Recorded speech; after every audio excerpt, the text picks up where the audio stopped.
Welcome to Our Girl Relationships. We talk about the problems people face in their day to day lives. Let's start with the video. As my grandpa told me, my dad passed away right after the day of my fourth birthday. The same day itself, my mom got together with her affair partner, Alex, who she has met at her work and had been seeing since the past couple of years. She even brought him to my dad's funeral to ask for forgiveness and blessings. Needless to say, this caused a scene at my dad's funeral. My grandpa expressed that time was her not even letting my dad rest in peace for the last time. The scene was so bad that the cops were to be called to kick them out from the funeral service. Ever since that day, my mom just left.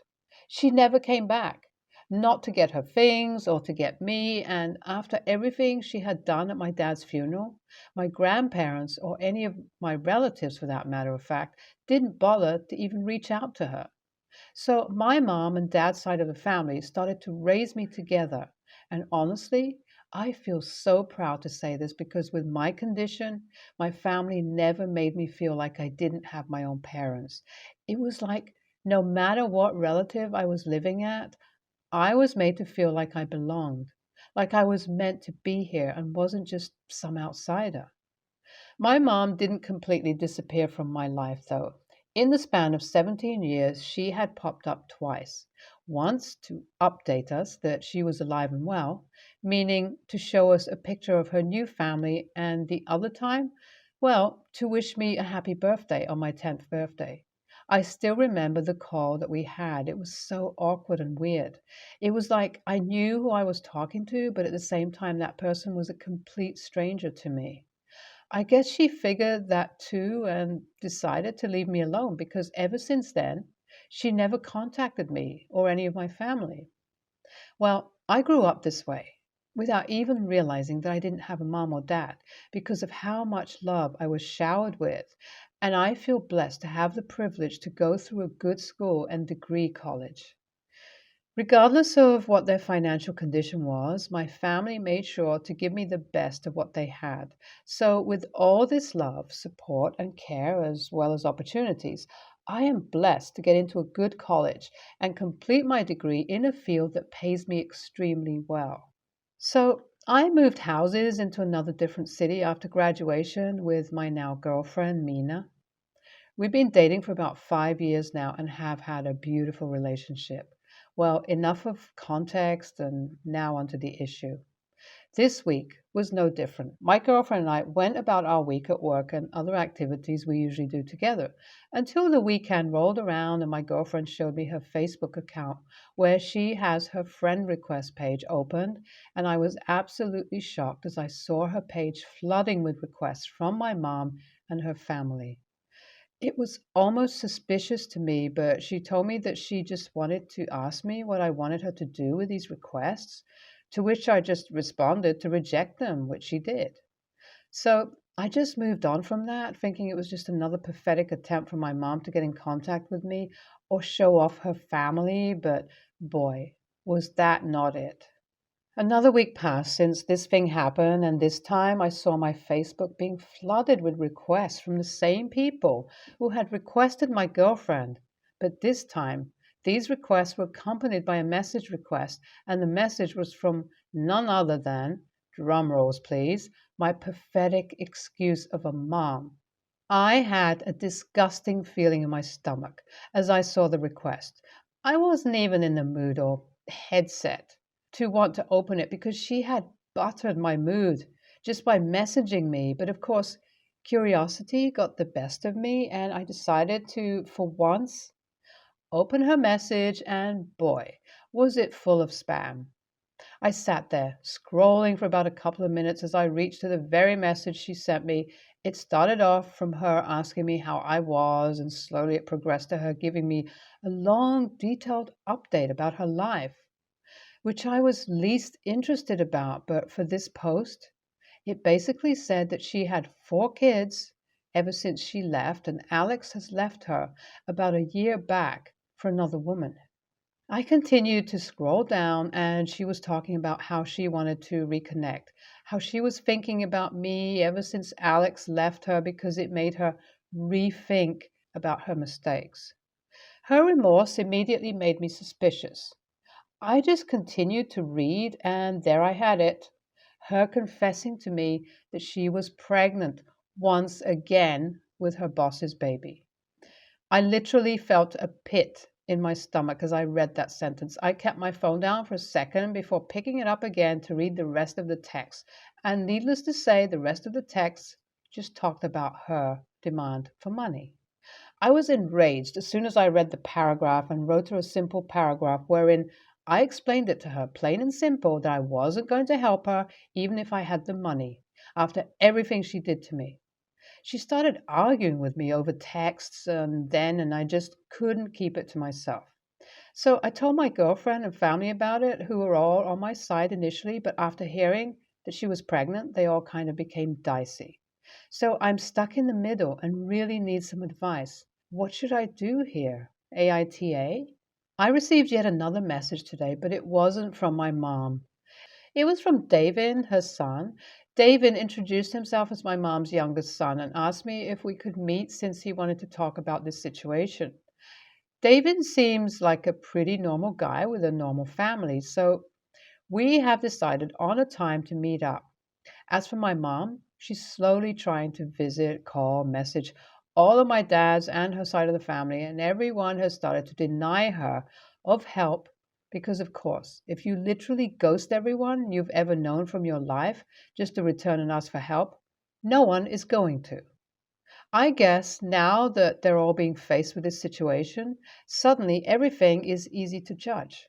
Not that I'm blaming them, but just pointing out human nature. But enough of ranting for now. I will update once I meet up with David. Hi, all. The meeting with David went really well. It was like all the misunderstanding I had towards my mom's sons kind of disappeared by talking to him, and I just came to the realization that my step siblings were yet another set of victims of my mom. David began by talking about how much of a mess of a marriage she and Alex had, how she had spiraled into some sort of addiction where she would spend all and any money that Alex would bring home by working. All the money she earned was spent into her addiction too. And David, along with his siblings, had to go through years of poverty because Alex was head over heels for my mom. Their lives stayed this way until they all started earning their own money and doing their own thing. It wasn't until last year, though, that Alex found out about my mom's 4 year long affair with her boss. Not only that, she had also been taking thousands of dollars worth of money from him every month to fund her addiction. Hearing all of this was just weird, but I knew I had to swallow this reality. So I continued to listen to him as he spoke about how Alex was ready to forgive her affair too, but the moment he found out that she was pregnant, he left immediately, moving in with one of his exes that he had kept as a side piece. Well, before leaving, though, Alex made sure to report to the human resources as well as the boss's wife about my mom's affair, which led her to be fired, and his affair partner breaking things off with him. David continued by saying that she had first started to ask money from them, then Alex and his side of the family, and after being rejected by all of them, she decided to come and leech onto us. That wasn't all, though. She had also logged into all of their Facebook accounts as she was over their places to send me and my girlfriend friend requests, as if that was going to help somehow. Well, after this explanation, I just knew I didn't want to help her. It was like even after receiving a whole new family to play happy family with, she messed up. Very horribly at that. But that's not even it, because I guess making people's lives miserable has become a new goal for her. It was right after I left the restaurant where I met David. I was just leaving for home when I received a call from my grandparents who explained to me how my mom had just tried breaking into their house while they weren't home. She was able to get inside the house, but by the way she broke the window to get in, the neighbors were alerted, who called the cops, and my grandparents, who rushed home. They told me that they would update me about the rest once they're done dealing with the cops. I have decided to fly over to my grandparents' city to make sure everything is fine as well.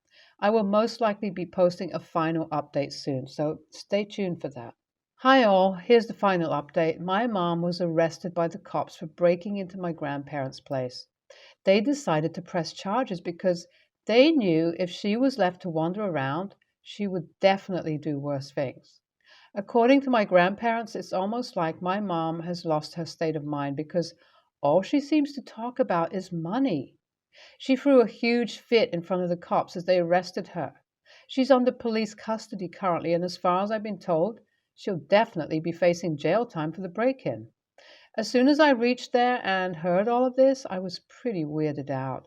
It was like the mother I knew and heard about, even though she wasn't the best person to begin with. Everything that she did and has done genuinely makes me disgusted to realize that this is the woman that gave birth to me.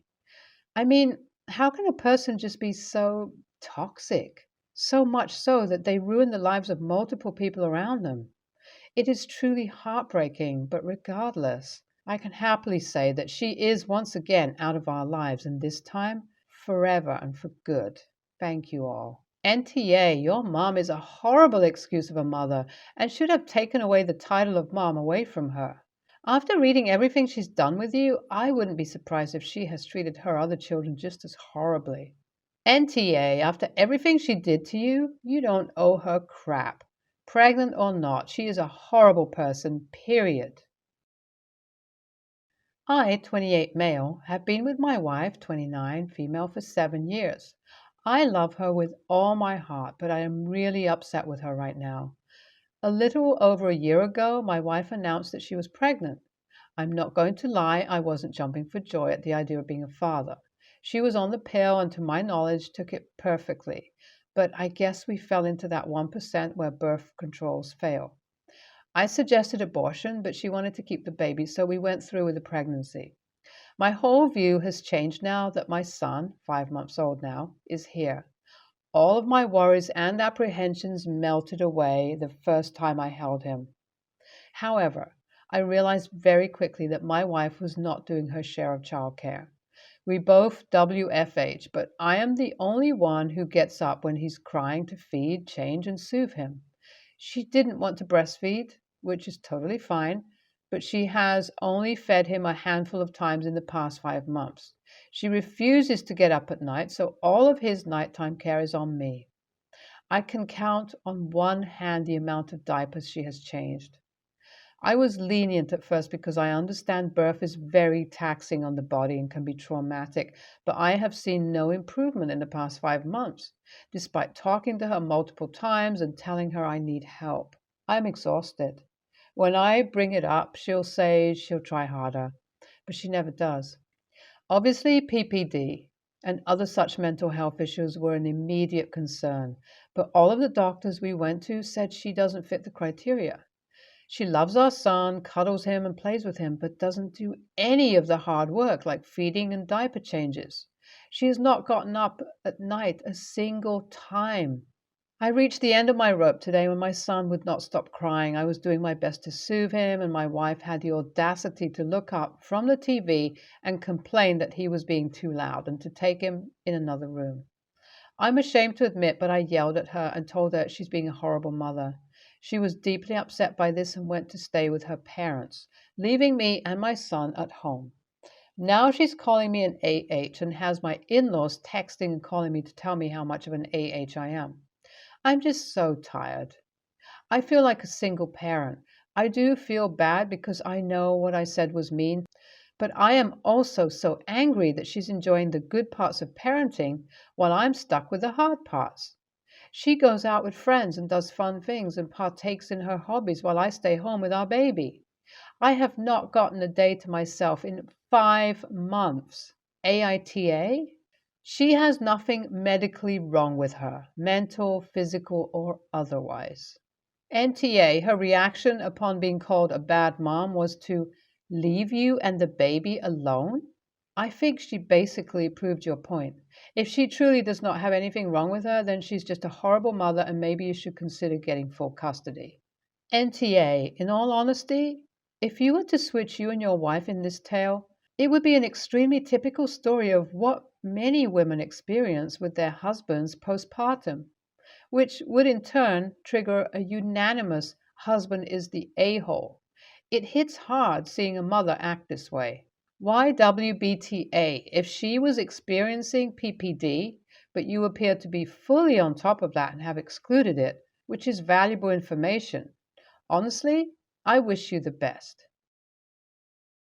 I had a bad past with my mother in law when I met her. She was with her first husband, father in law, who did not like me at all because I wasn't Jewish. He begged and bribed my wife to end things, and when we got married, he disowned her and pressured mother in law to go along with him. For some background, father in law was 30 years older than mother in law.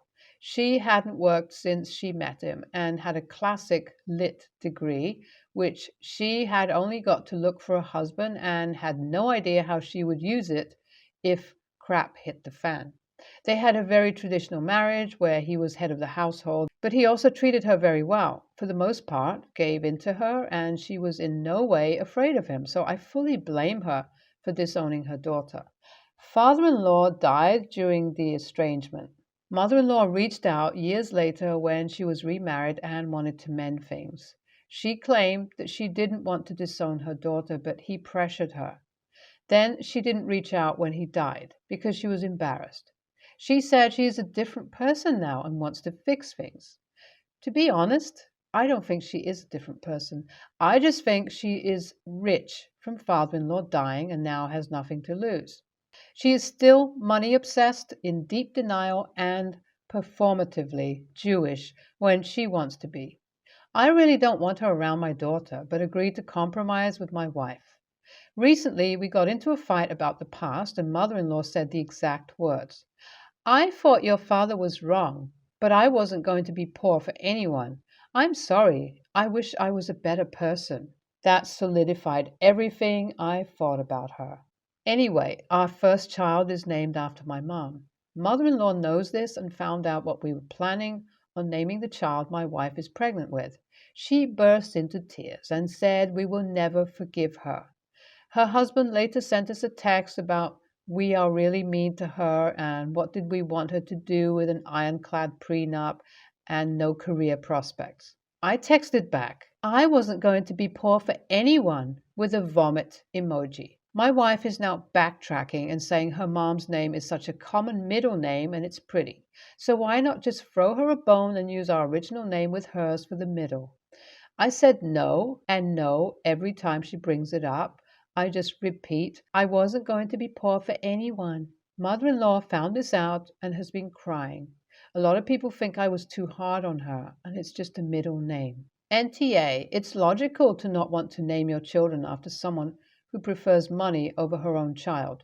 You and your wife have to find a name that you both agree on.